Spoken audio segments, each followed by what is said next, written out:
Ang susunod na programa ay Rated G. Ito ay pwede sa lahat ng manonood. Ang susunod na programa ay Rated PG. Patnubay at gabay ng magulang ay kailangan sa mga batang manonood.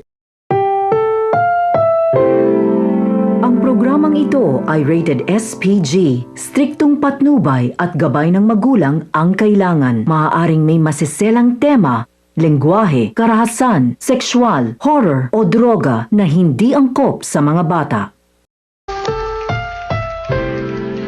Ang programang ito ay rated LPG. Labis na patnubay at gabay ng magulang ang kailangan. Maaaring makapaminsala pag napabayaan habang nagluluto ng sinigang, adobo, batchoy, okoy, ginataan. Ilayo sa mga bata na hindi mapaglaruan.